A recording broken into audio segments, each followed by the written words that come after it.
Sahabat Bawaslu dimanapun Anda berada, berjumpa kembali di channel ini. Kali ini kita akan membahas soal-soal tes PPK, PPS, Panwaslu Kecamatan Part 3. Baiklah, langsung saja kita ke soal nomor 62.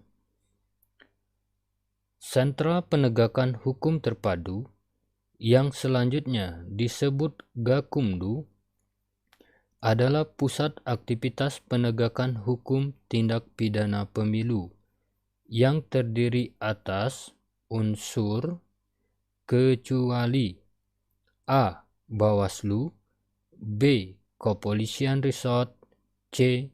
Komisi Pemilihan Umum KPU, D. Kejaksaan Agung Republik Indonesia, E. Kejaksaan Tinggi dan atau Kejaksaan Negeri. Pembahasannya berikut ini. Sentra Penegakan Hukum Terpadu yang selanjutnya disebut Gakumdu adalah pusat aktivitas penegakan hukum tindak pidana pemilu yang terdiri atas unsur Bawaslu, Bawaslu Provinsi dan atau Bawaslu Kabupaten Kota, Kepolisian Negara Republik Indonesia, Kepolisian Daerah dan atau Kepolisian Resort, dan Kejaksaan Agung Republik Indonesia, Kejaksaan Tinggi dan atau Kejaksaan Negeri. Jadi untuk soal nomor 62 ini, yang bukan merupakan unsur dari Gakumdu itu adalah C. Komisi Pemilihan Umum KPU. Kita lanjut ke soal nomor 63. Laporan dugaan pelanggaran pada setiap tahapan penyelenggaraan pemilu dapat disampaikan oleh kecuali A. Warga negara Indonesia yang mempunyai hak pilih, B. Setiap warga negara Indonesia, C. Peserta pemilu, D. Pemantau pemilu, E. A dan D benar. Pembahasannya untuk soal nomor 63 ini, bahwa laporan dugaan pelanggaran pada setiap tahapan penyelenggaraan pemilu dapat disampaikan oleh A. Warga negara Indonesia yang mempunyai hak pilih, B. Peserta pemilu, C. Pemantau pemilu. Jadi jawaban yang tepat untuk soal nomor 63 ini itu adalah B. Setiap warga negara Indonesia. Kita lanjut ke soal nomor 64. Lokasi pemasangan alat peraga kampanye dilarang berada di kecuali A. Tempat ibadah termasuk halaman, B. Rumah sakit atau tempat pelayanan kesehatan, C. Gedung milik pemerintahan, D. Lembaga pendidikan, gedung dan sekolah, E. Tempat yang menjadi milik perseorangan atau badan swasta. Pemasangan alat peraga kampanye pada tempat yang menjadi milik perseorangan atau badan swasta harus mendapatkan izin pemilik tempat tersebut. Artinya, untuk tempat yang menjadi milik perseorangan atau badan usaha itu diperbolehkan untuk pemasangan alat peraga kampanye, tetapi harus mendapatkan izin dari pemilik tempat tersebut. Jadi jawaban yang tepat untuk soal nomor 64 ini adalah E. Karena tidak termasuk lokasi yang dilarang untuk memasang alat peraga kampanye.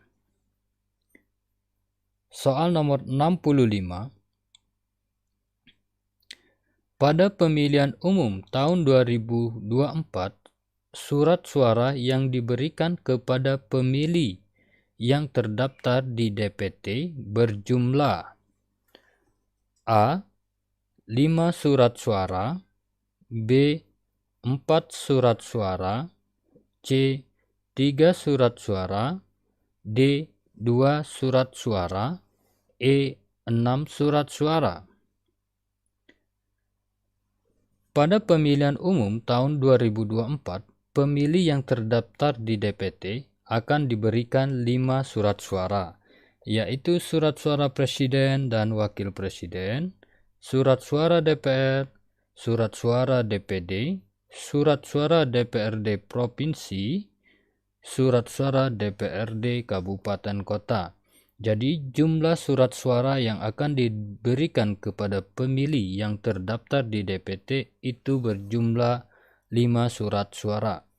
Untuk jawabannya, soal nomor 65 ini A. 5 surat suara. Soal nomor 66. Dalam hal terjadi pindah memilih ke kabupaten atau kota lain di provinsi yang sama, tetapi beda dapil DPRD provinsi, maka pemilih tersebut akan diberi surat suara apa saja? A. PPWP, Pemilu Presiden dan Wakil Presiden. B. PPWP, DPR RI, DPD RI. C. PPWP, DPR RI, DPD RI, DPR Provinsi. D. PPWP dan DPR RI. E. PPWP, DPR RI, DPD RI, DPRD Provinsi, DPRD Kabupaten Kota. Jawaban yang tepat untuk soal ini adalah B. PPWP, DPR RI, DPD RI. Kita lanjut ke soal nomor 67. Dalam hal terjadi pindah memilih ke kecamatan lain di provinsi yang sama tetapi masih satu dapil DPRD kabupaten atau kota, maka pemilih tersebut akan diberi surat suara apa saja? A. PPWP, B. PPWP, DPR RI, DPD RI, C. PPWP, DPR RI, DPD RI, DPRD Provinsi. D. PPWP dan DPR RI. E. PPWP, DPR RI, DPD RI, DPRD Provinsi, DPRD Kabupaten Kota. Jadi jawaban yang tepat untuk soal ini adalah E. PPWP, DPR RI, DPD RI, DPRD Provinsi, DPRD Kabupaten atau Kota. Jadi untuk pembahasannya soal 66 dan nomor 67 dapat dilihat di tabel berikut ini. 1. Pindah ke provinsi lain itu akan mendapat surat suara PPWP saja.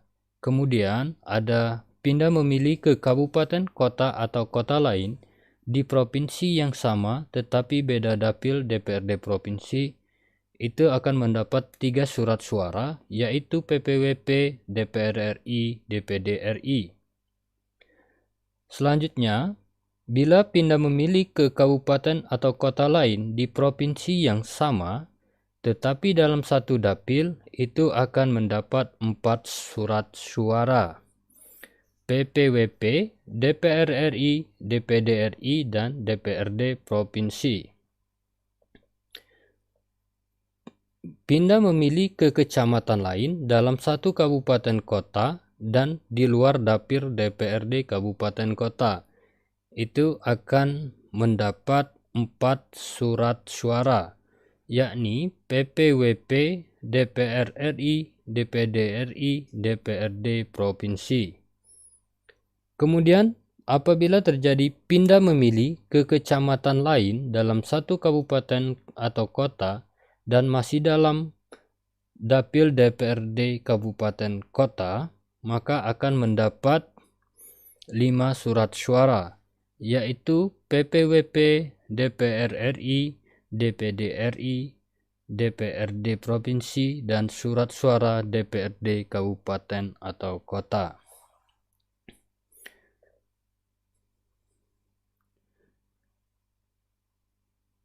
Selanjutnya soal nomor 68. Surat suara dinyatakan sah dengan ketentuan sebagai berikut, kecuali A. Surat suara ditandatangani oleh Ketua KPPS.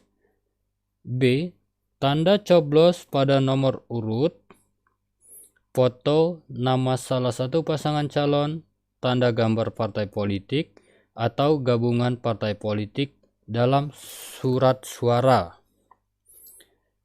C. Tanda coblos pada nomor atau tanda gambar partai politik dan atau nama calon anggota DPR, DPRD Provinsi, dan DPRD Kabupaten Kota berada pada kolom yang disediakan. D. Tanda coblos pada kolom 1 calon perseorangan. E. Surat suara yang terdapat tulisan dan atau catatan lain. Jadi untuk soal nomor 68 ini, itu yang ditanyakan surat suara yang dinyatakan tidak sah. Untuk surat suara yang dinyatakan tidak sah atau dianggap tidak sah dengan ketentuannya sebagai berikut. A. Dalam hal Ketua KPPS menemukan surat suara yang terdapat tulisan dan atau catatan lain, surat suara tersebut dinyatakan tidak sah. B. Dalam hal Ketua KPPS menemukan surat suara yang dicoblos tidak menggunakan alat coblos, surat suara tersebut dinyatakan tidak sah. Jadi jawaban yang tepat untuk soal nomor 68 ini adalah E. Surat suara yang terdapat tulisan dan atau catatan lain. Selanjutnya kita ke soal nomor 69. Yang bukan pemilih yang berhak memberikan suara di TPS yaitu A. Pemilih KTP elektronik yang terdaftar dalam DPT di TPS. B. Pemilih KTP elektronik yang terdaftar dalam DPTB. C. Pemilih KTP elektronik didaftarkan dalam DPK. D. Pemilih KTP elektronik berstatus TNI atau Polri terdaftar dalam DPT. E. Pemilih KTP elektronik menggunakan formulir A5 KPU. Pemilih yang berhak memberikan suara di TPS yaitu A. Pemilih KTP elektronik yang terdaftar dalam DPT di TPS yang bersangkutan yaitu formulir model A3 KPU. B. Pemilih KTP elektronik yang terdaftar dalam DPTB di TPS yang bersangkutan yaitu formulir model A4 KPU. C. Pemilih KTP elektronik atau penduduk yang tidak terdaftar dalam DPT dan DPTB namun memenuhi syarat untuk dilayani menggunakan hak pilihnya pada hari dan tanggal pemungutan suara dan didaftarkan dalam DPK yaitu formulir model A DPK KPU. D. Pemilih KTP elektronik menggunakan formulir A5 KPU. Jadi yang bukan pemilih yang berhak memberikan suara di TPS yaitu D. Pemilih KTP elektronik berstatus TNI Polri yang terdaftar di DPT. Selanjutnya kita ke soal nomor 70. Menurut Undang-Undang Nomor 7 Tahun 2017, setiap orang yang dengan sengaja mengubah, merusak, dan atau menghilangkan berita acara pemungutan dan perhitungan suara dan atau sertifikat hasil perhitungan suara sebagaimana dimaksud dalam pasal 398 ayat 4 diancam pidana selama A. 3 bulan hingga 18 bulan dan atau denda 600.000 sampai 6 juta. B. 8 bulan hingga 3 tahun dan atau denda 6 juta sampai 60 juta. C. 6 bulan hingga 18 bulan dan atau denda 600.000 sampai 6 juta. D. 18 hari hingga 3 bulan dan atau denda sebanyak 6 juta. E. Paling lama 3 tahun dan denda paling banyak 36 juta. Pembahasannya, setiap orang yang dengan sengaja mengubah, merusak, dan atau menghilangkan berita acara pemungutan dan perhitungan suara dan atau sertifikat hasil perhitungan suara sebagaimana dimaksud dalam pasal 398 ayat 4 dipidanakan dengan pidana penjara paling lama 3 tahun dan denda paling banyak 36 juta rupiah. Jadi, jawaban yang tepat untuk soal ini itu E. Paling lama 3 tahun dan denda paling banyak 36 juta. Selanjutnya kita ke soal nomor 71. Jumlah surat suara yang dicetak sama dengan jumlah pemilih tetap ditambah dengan titik-titik dari jumlah pemilih tetap sebagai cadangan. A. 1%, B. 2%, C. 3%, D. 4%, E. 5%. Surat suara cadangan sebanyak 2% dari jumlah pemilih yang tercantum dalam DPT untuk masing-masing jenis pemilu dan memastikan kesesuaian dengan dapil. Jadi jawabannya untuk soal nomor 71 ini itu B, 2%. Soal nomor 72. Berikut ini adalah hal-hal yang tercantum dalam surat pemberitahuan pemungutan suara kepada pemilih. Di antaranya A. Nomor induk kependudukan, B. Hari atau tanggal, C. Tempat tanggal lahir, D. A dan B benar, E. A, B, dan C benar. Berikut kita tampilkan surat pemberitahuan pemungutan suara kepada pemilih.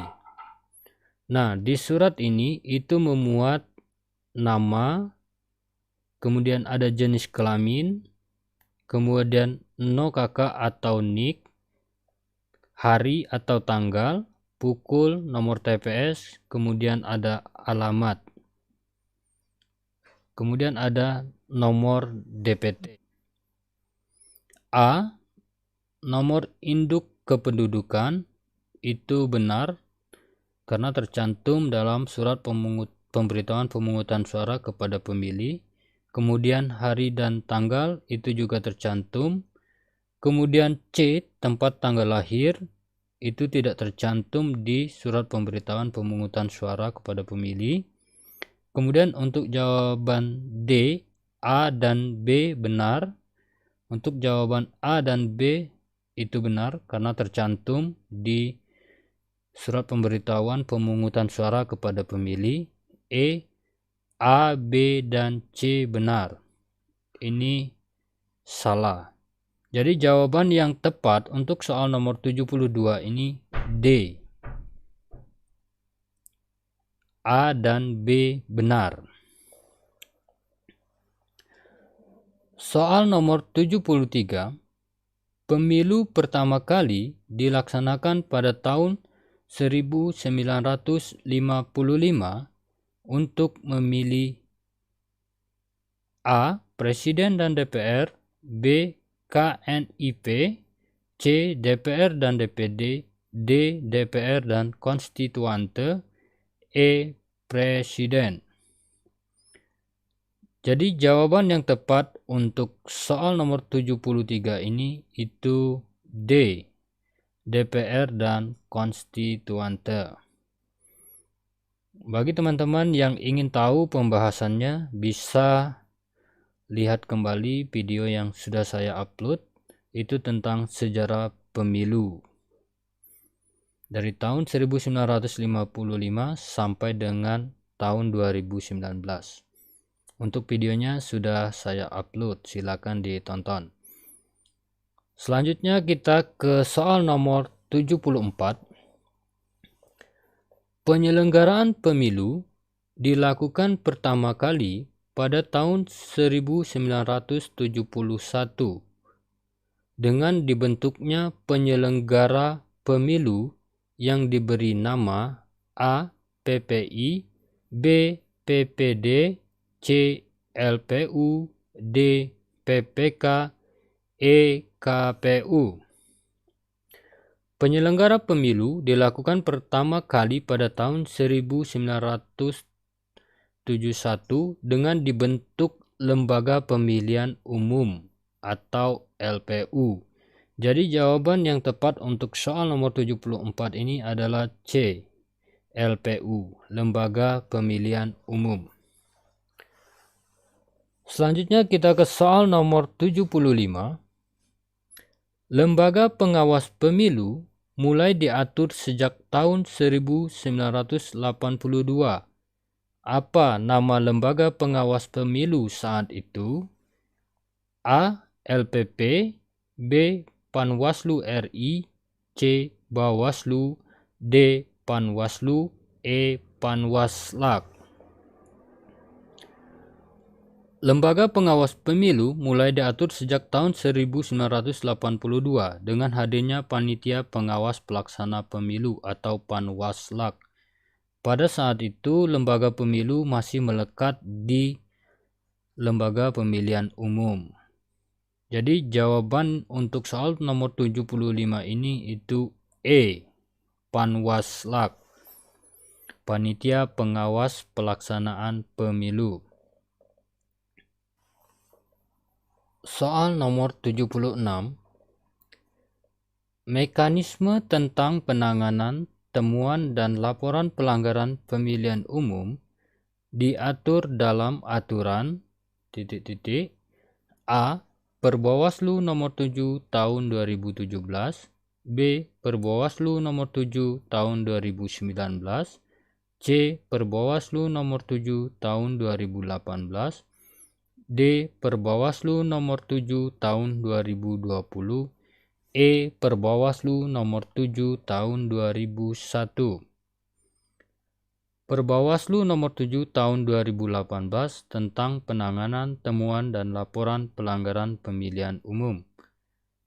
Jadi, untuk soal nomor 76 ini, mekanisme tentang penanganan temuan dan laporan pelanggaran pemilihan umum diatur dalam aturan Perbawaslu nomor 7 tahun 2018.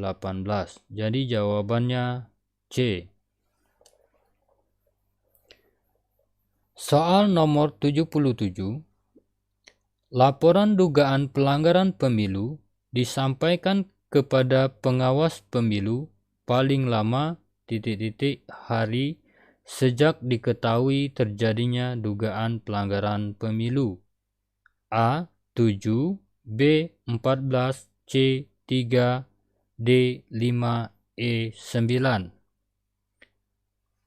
Berdasarkan Perbawaslu nomor 7 tahun 2018, pasal 7, laporan dugaan pelanggaran pemilu disampaikan kepada pengawas pemilu paling lama 7 hari sejak diketahui terjadinya dugaan pelanggaran pemilu. Jadi jawaban yang tepat untuk soal nomor 77 ini adalah A. 7 hari sejak diketahui terjadinya dugaan pelanggaran pemilu.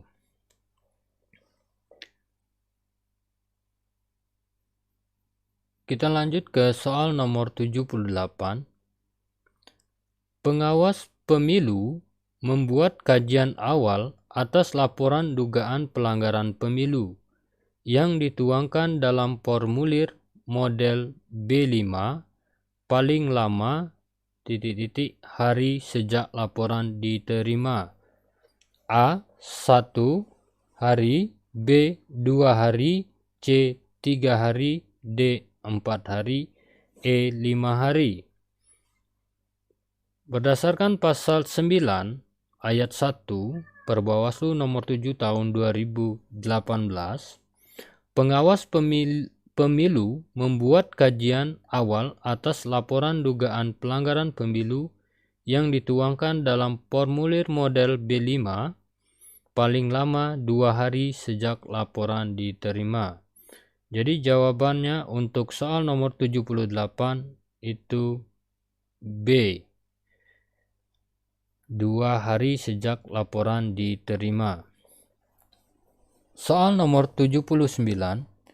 Kajian dugaan pelanggaran pemilu dibuat oleh Bawaslu, Bawaslu Provinsi, Bawaslu Kabupaten Kota, Panwaslu Kecamatan, dan Panwaslu Luar Negeri.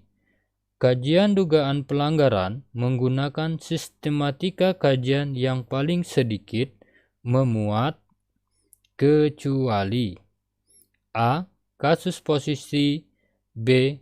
Data, C. Fakta, D. Kesimpulan, E. Rekomendasi. Berdasarkan pasal 25 ayat 2, kajian dugaan pelanggaran menggunakan sistematika kajian yang paling sedikit memuat A. Kasus posisi, B. Data, C. Kajian, D. Kesimpulan, dan E. Rekomendasi. Jadi jawaban untuk soal nomor 79 ini C. Fakta.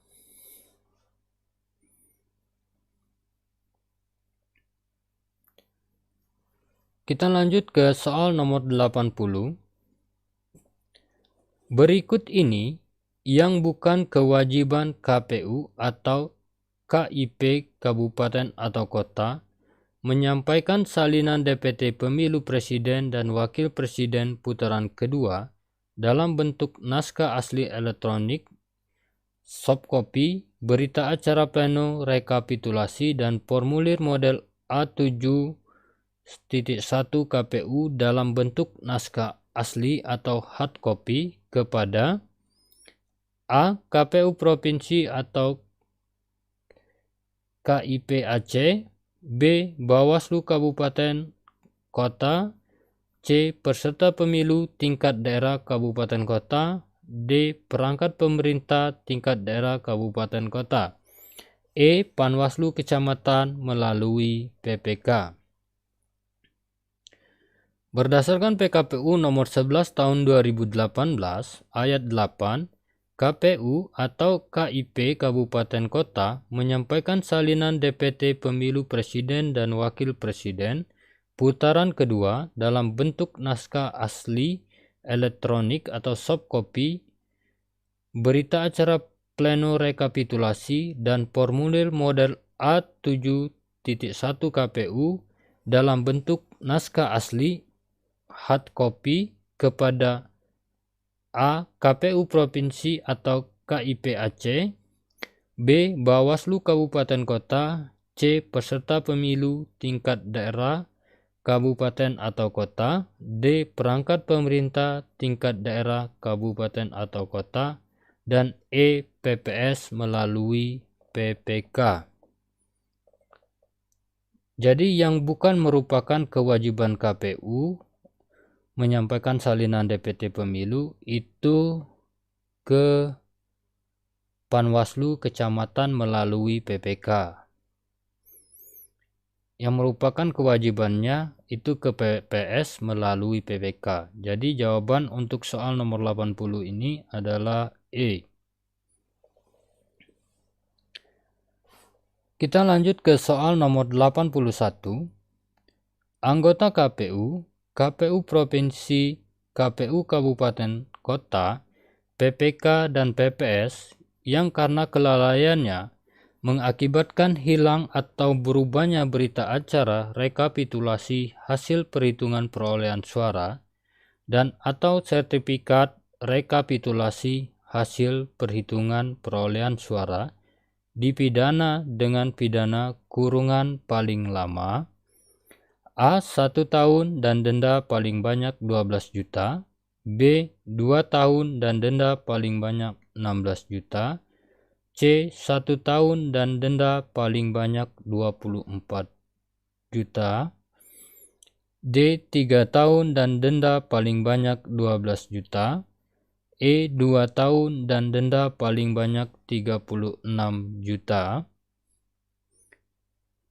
Berdasarkan Undang-Undang Nomor 7 Tahun 2017, Pasal 505, anggota KPU, KPU Provinsi, KPU Kabupaten Kota, PPK dan PPS yang karena kelalaiannya mengakibatkan hilang atau berubahnya berita acara rekapitulasi hasil perhitungan perolehan suara dan atau sertifikat rekapitulasi hasil perhitungan perolehan suara dipidana dengan pidana kurungan paling lama 1 tahun dan denda paling banyak 12 juta rupiah.